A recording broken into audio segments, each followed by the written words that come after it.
stick-to-stick disarms. In this video I'm going to show you one of the stick-to-stick disarms that I teach in full circle Arnis Domano, as well as a stick versus empty hand disarm that I teach in full circle Arnis Domano. But before I show those, let's talk about stick disarms. Now, in reality, it's going to be very rare that you ever have a rattan stick in your hand and are confronted by someone that also has a rattan stick. The only time there may be a rattan stick against a rattan stick confrontation would be in stick sparring.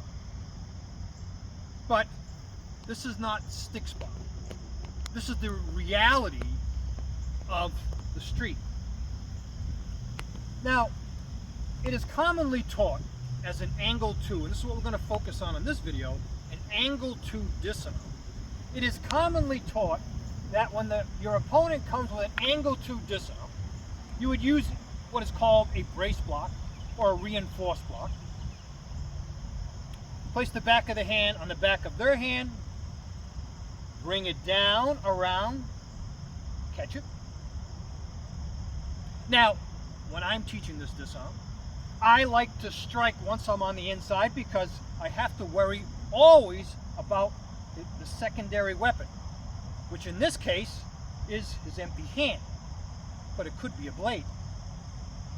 So I strike first to shut that brain down so he doesn't think about striking me with that other hand.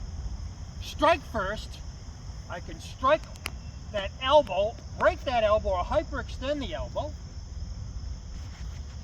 Raise your elbow, so you do a disarm or a snake disarm. And then if necessary, off balance my opponent and strike only if necessary. Now, let's look at that disarm though for a moment.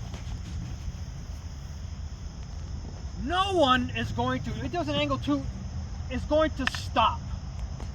He is stopping.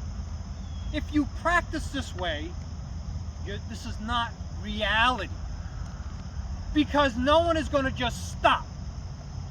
There is no difference of teaching this in Filipino martial arts where you're stopping. No difference between someone doing a reverse punch, pausing, and letting you do all kinds of fancy techniques on it. It's not reality.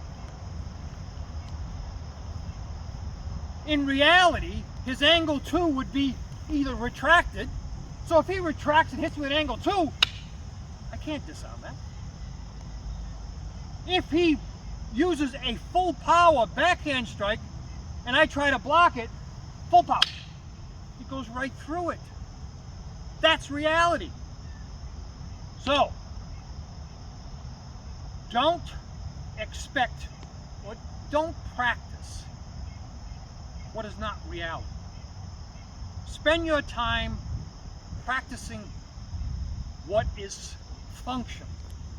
I put all my disarms through a test, and if they didn't pass that test, I no longer taught them in that manner. I respect the way I was taught these disarms, but they had to evolve. They have to be functional. Whatever I teach my students, if their life's on the line, I want what I'm teaching them to at least be functional if they practice regularly. So let's take that disarm. Now, he strikes with that angle 2. I don't do this. I do not practice reinforced or braced blocks, because you can feel the vibration. Hit me hard, go ahead. I can feel that. My hand is vibrating right now. So don't do this. Now, if he comes at an angle 2, I can punch it out. See? But see how he naturally retracted? It didn't stay there. I would punch it out. Then I would just hit him. Okay? That's what I would do in real life. Or if he came in with an angle 2, I would just hit that hand. From go slow, I would hit that hand. defang the snake. That's reality. That's a disarm. That is a real world disarm. And after I defang that snake, now I have the option of following up if necessary. But you have to know your laws. So what do we do with this disarm? Well, now I'll show you. Empty hand against stick disarm. We're going to practice the same movements so you can learn from the movements. If John sets up, okay, switches leads, he's going to come in with an angle 1 in the street. Someone's attacking me with an impact weapon. He comes at me with that angle 1, I have to get out of the way. Come at me full power. Out of the way for that first one, because remember the angle 1 is going to be that very powerful strike. Okay? So you have to get out of the way. Get out of the way. Now when he comes with a 2, here's where I jam. Now, my arm is the stick. I would break that arm, or I would hyperextend that arm. And the same movement as the stick, I will pass that arm. Make sure you get that leg out of the way. I will pass that arm, and then I'll punch him in the face. Whether you want to punch in the face, whether you want to palm in the face, whether you want to elbow, your choice. Here, I punch. Now, I punch because he has another weapon right here. No one's going to not use this other hand. Okay? You can reach to grab, you can punch, you can strike, you can pull out another weapon. Okay, so you have to strike, shut that brain down. Now I hyperextend or break that arm,